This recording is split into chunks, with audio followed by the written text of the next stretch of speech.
What is up, Dirty Grimers? It is Verdugo29 back with you again for my PokePals World Championship team building video for round 1 against Will, I Am Monkey Man, and the Anfield Infernapes. Now, obviously being round 1, this is a big match, so if you enjoy this video, make sure you give it a big old thumbs up for me, as well as subscribing and commenting. Let me know how you think this team is going to do.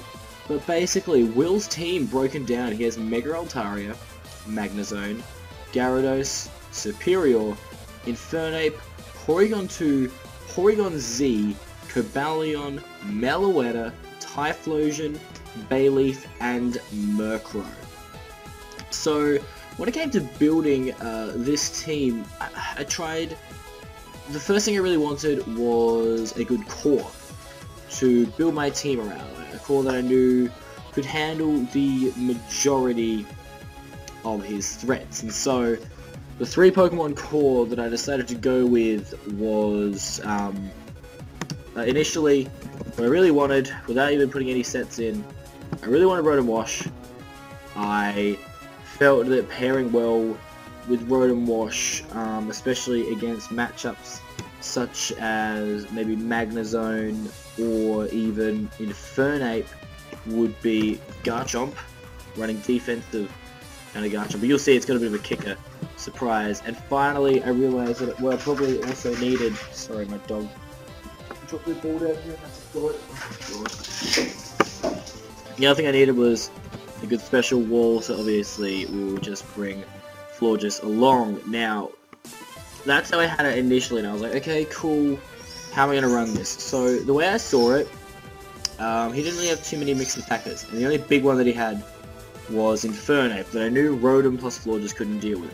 So I decided to bring defensive Rocky Helmet Chomp. And so the actual nickname I want to give my Garchomp is actually Baboa. I don't like giving away the Rocky Helmet, that's just going to be his name throughout because he's just a fighter, this guy. So he is going to be running the Stealth Rocks because Will only has 2 Defoggers possibly on his team in Mega Altaria and Murkrow. I don't think either of them are going to be running the Defog. I'm going to run Dragon Tail and Earthquake, obviously, with this set. But the kicker, guys, I initially had Toxic. That's what I was thinking of running, was Toxic. But I've decided, looking at his team, and seeing that the main Garchomp counters aren't really there, I've actually decided to slap a Swords Dance on this thing. Now, I'm not going to run it as it shows right here as a fast physical sweep. That's not what's going to happen. What we're going to do is we're going to run, I think it's 248 in HP, so when we come in possibly on Stealth Rocks, we can deal with them. Now we want to run 80 speed with a Jolly Nature. This will allow us, after we set up an SD and all that stuff, this will allow us to outspeed Jolly Mega Altaria at maximum speed without Dragon Dancing. And then the rest, 180, is chucked into defense so we can take on things like Gyarados, Infernape, and Cobalion rather effectively. I don't see him bringing Bayleaf, Murkrow. I actually don't even see him bringing Cobalion because, you know, I have the Garchomp to deal with it, and I have the Mega Scizor, which can wall it, so I don't really see it coming. So that was my Garchomp, so I was pretty happy with that. I think it would do a really solid job. So Florges, I realized I really wanted this fully special defensive to do with Porygon Z in case it sets up, so gonna chuck the lefties on this thing, gonna give it, it doesn't really matter, yeah, it really doesn't matter which one we give it. We wanted to have Wish. Now initially I did not have Aromatherapy, but after doing some mock battles I realized how important it was, especially against Porygon 2, to have it. And then finally we're going to run Hidden Power Ground, because this will allow us to hit Pokemon like Magnezone, Infernape, Cobalion, and Typhlosion for super effective damage, and they probably won't see it coming either, so it's really good. It's our way of also possibly beating Magnezone, and Florges for this season is called Titania, the Queen of the Fairies. Now Rotom was really good for me, because I could... Okay, he had no ground type, that was the thing. This is the reason why Rotom is so good for me. Without a ground type on his team, I am free to Volt Switch until the cows come home. And I really want to take advantage of this, and so I knew that I wanted the common like Volt Switch and Hydro. And I didn't know if I wanted status or not, but I figured Pain Split would be important. And so I looked at my set and I was like, okay, yeah, it looks like we're running special defensive or defensive. And then I realized that, you know, Typhlosion was currently an issue for this team. Even though I have Garchomp who could effectively take one, Eruptions could be a pain in the butt, as well as stuff like Infernape coming in and messing up plans. So I've actually decided that the last move is going to be Trick, because we are going to run Choice Scarfed Rotom. Now, it may seem like we're going to run all this speed, but we still want to have the defensive capability. So all we are doing is chucking 48 in HP. And you might be thinking, oh, why 48 in HP? Actually, we might just change it to 248. Why are we running that in our why are we running that much speed? The reason we are running this much speed, guys. Oh, sorry, one sec. Fixed. The reason we are running that much speed is very simple. With a Choice Scarf at that speed, Rotom Wash will outspeed maximum speed Typhlosion. This will allow us to then be able to hit that thing with a Hydro Pump, get it out of the game for good, or hit it with a Volt Switch, which will weaken it to the point where its Eruption won't be as threatening. But basically, to shut down something like Choice Specs, Eruption, Typhlosion, we just need to get Rocks up as early as possible. So Garchomp is very important. I realized what else I really like is something to pair with Rotom as a Volt Turn Core. And one Pokemon that really looks like a good option with its versatility and the fact that it basically outsped, like, sorry, just my boss, see message. I decided to go with Tornadus Therian. So, yeah, little Typhoon Tommy, he's coming to the party. We are rocking the Assault Vest this week because I do worry a little bit about Mellow Weather, and I also would like something else to come in on P2, or even this is mainly my Superior check as well. Obviously with Regenerator. Now, I wanted to run Mixed Attacker. I was definitely confident on U-Turn and Knockoff. They were both crucial moves that I needed. And I was also pretty set on Focus Blast, as it allowed me to beat Magnezone, Porygon 2, Porygon Z, Cobalion, and initially when I was making this team, it also beat the Klinklang that he did initially have before redrafting. And I looked at my last move, and normally you'd be like, yep, Hurricane, cool, end of story. Hurricane, as good as it is, wasn't really what I was looking for. I wanted a way to basically beat Bayleaf, Mega Altaria, and Superior, so I've decided instead of it to chuck on Sludge Wave. Now again, we're going to be using a pretty interesting set. We're going to run 52 attack. We're going to run 252 special attack. And then we're going to run 204 with a hasty nature. Now we do this because it allows Tornadus Therian to outspeed Choice Scarfed Max Speed Magnezone, while also giving it enough EVs to really hit hard with U-Turn and Knockoff, where they maybe normally do not as much to stuff like Meloetta or Bayleaf or, you know, anything. Now they can put in some serious work and really affect my opponent. So I was really happy with having that Volt Turn Core that really paired nicely together. Now for my next choice, I really just wanted a good revenge killer. It was either going to be Entei, Kangaskhan, or Floatzel. Looking through his team, I saw that through his entire team, he had Typhlosion to take Entei's Flash Fire. Had Flash Fire on Typhlosion, so that could be a bit of an issue. He also had a few resists, but all in all, Entei just looked so strong against his team. I knew that I could really use Entei Smart, so we definitely always will call out Entei's Excel. We're running the Life Orb this week because I feel like Choice Band doesn't give us enough options, whereas, you know, what we can do is we can Sacred Fire something and then follow up with the E-Speed, or, you know, if he tries to switch in Typhlosion predicting Banded, then we can get him maybe with E-Speed if he is within range of that. We're also playing Iron Tail to whack the Altaria in the face, and to deal with Gyarados and that Typhlosion I talked about, we are rocking the Stone Edge. Now we are not running Jolly because this is Sacred Fire Entei. We'll need to be adamant. So I felt really good about having this Entei on the team. The other thing that I was really surprised by, looking back on my draft, Entei's bulk is really impressive, although like the 71st per def kind of sucks. That HP stat is a lot better than I expected, so it does give me a few more options in the future if I want to run sub-Entei. It is definitely something I might consider. But this thing, basically, I think it's going to get 3 or 4 kills in the battle because I'm basically just going to weaken my opponent down to the point with Garchomp. Like, Garchomp, I think, is going to be the MVP of the battle, but Entei is going to be the one cleaning everything up. Like, Garchomp is going to be able to basically get up Stealth Rocks and Dragon Tail, and he'll have no way of getting rid of them, and it's going to be annoying. And when he sends in Altaria, he'll just take an EQ, or I can go out to things to deal with it. And Altaria was the thing that brings me on to my next choice. I realized that if he ran physically offensive Altaria, my entire team would get swept. If he ran Dragon Dance, Earthquake, Return, and Roost, my whole team basically died straight away.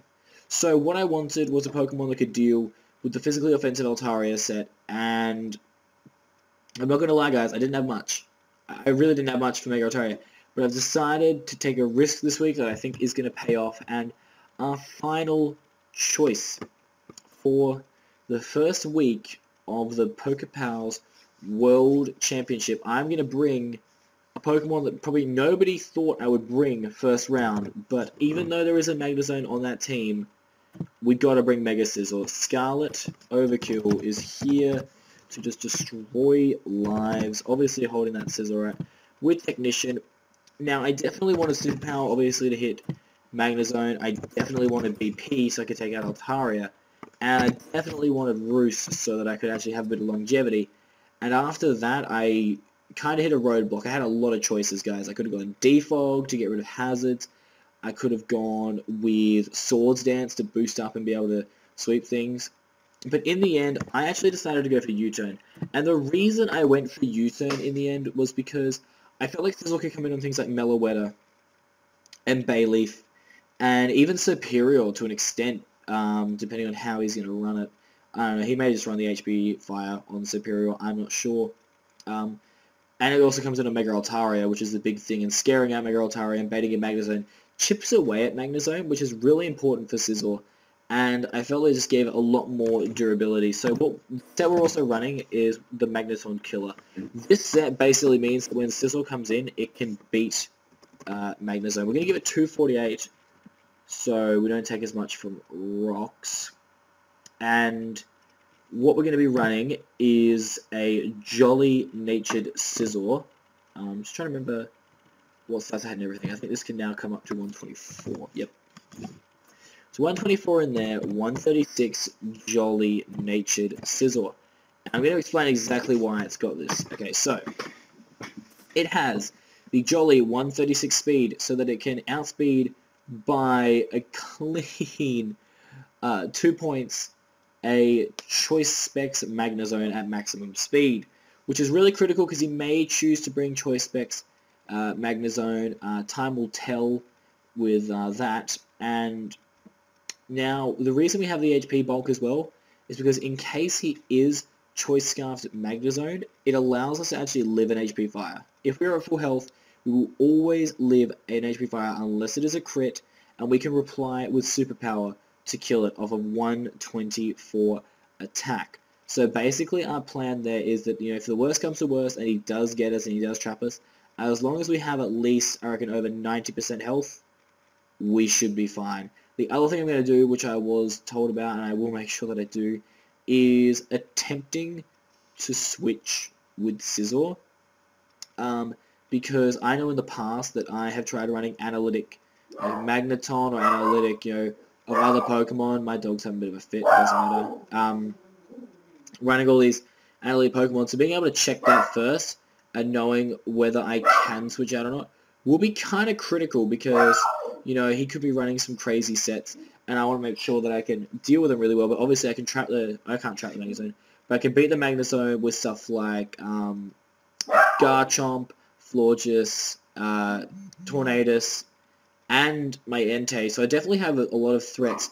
So my basic win condition for this battle, I think, is going to be Garchomp being able to get up Stealth Rocks. He has no real way of getting rid of them, so if I can set up Stealth Rocks, I think I can definitely pave my way to victory with that constant chip damage. The next thing I just got to do at that point is just weaken down some of his big problems, being like Mega Altaria. Obviously, Sludge Wave from Tornado Starion does not kill Mega Altaria, but it does enough. It does enough to the point where it can die to an E-Speed from Entei or a Bullet Punch from Mega Scizor. So, definitely need to be careful of that stuff. I don't know why I haven't, but Rotom was meant to have its nickname too, and Rotom is wife job. Yeah, getting all the hate.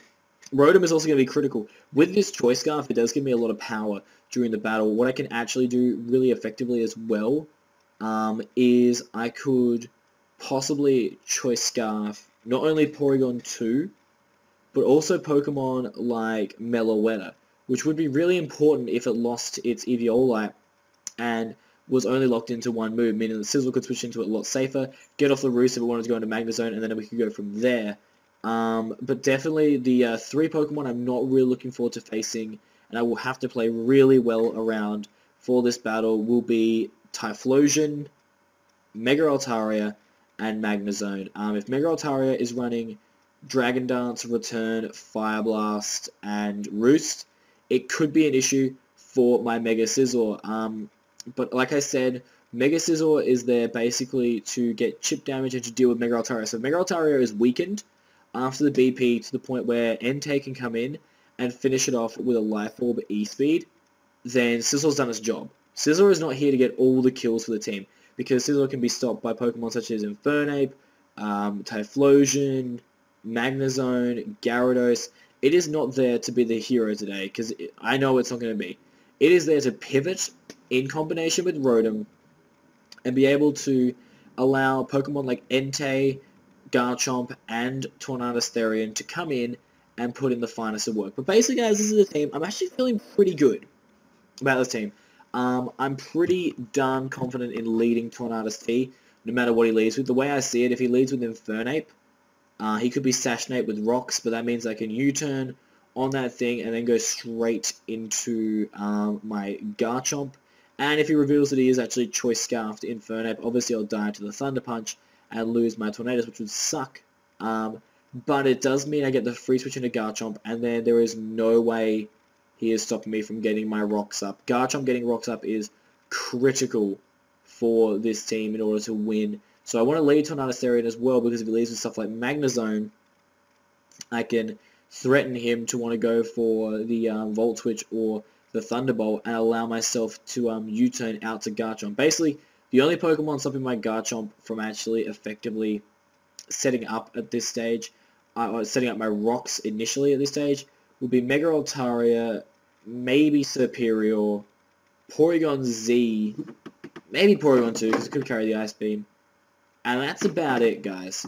So it really depends on what he brings in at the time, but I think SD Garchomp is going to put in a really good amount of work, and also it pairs fantastically against my opponent with Florges, because Garchomp is my best switch into Magnezone by a long, long, long way, because it now means that he can't Volt Switch freely, and I won't have to switch in my Florges to take it every single time, and I can even predict him at some points. One play that I'm really hoping I can catch him with is predicting him to go for the Flash Cannon and going into Scizor, and knowing that he is choice locked, and even though I am trapped and can't switch, there's nothing he can do to take advantage of the situation, which I think will be kind of a bit like salt in the wound there. But I definitely think that this team has got what it takes to win first round, but I think that's what everybody thinks about their teams when they first build them. I want to know what you guys think. Make sure you always like, subscribe, comment. Definitely comment, let me know if you think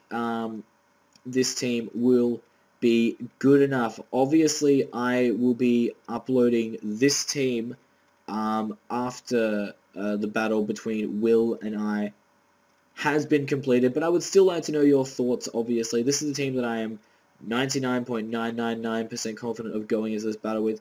The only things that I might change, and they are literally minor things, is I may toss and turn about U-turn on Scizor. I think I'm pretty set with using it. I'm pretty happy with everyone's sets. I really am. I think Choice Scarf Rotom is going to surprise people. I think it has the ability to really break my opponent's team apart. I have been tempted as well to run Sucker Punch on Rotom, which may seem like a stupid idea within the base 65 attack, but it could be crucial. Not in this match, but I think in the future, Sucker Punch Rotom could come in really, really clutch. I think I have a decent matchup against him. The big thing for me is that he doesn't have a way of defogging away his rocks. I don't think he's going to bring it on Altaria to waste a move slot, and I really don't see him bringing Murkrow. I see it being very, very unlikely. He only has effectively 2 rock setters in Infernape and Cobalion. I assume one of them is coming to set up rocks, but although I do have Entei and Tornadus weak to rocks, I will take that trade-off knowing that his team gets way more crippled than mine does by it. And, you know, I think I can deal with that knowing that I can just Dragon Tail his Pokemon out, and if I can Dragon Tail like his Porygon 2 and then he goes out to Typhlosion and it's already weakened, that is huge. If I'm able to SD up and then blow something away because he wasn't expecting the SD, fantastic. I don't know what he's going to bring. I really don't, guys, but I'm really confident in this team. I think this team definitely has what it takes to get us off to a winning start, but let me know what you guys think, and I will catch you guys in my next video. Will be obviously the live battle against Will. But anyway, guys, thank you so much for watching. It's Dude29 signing out.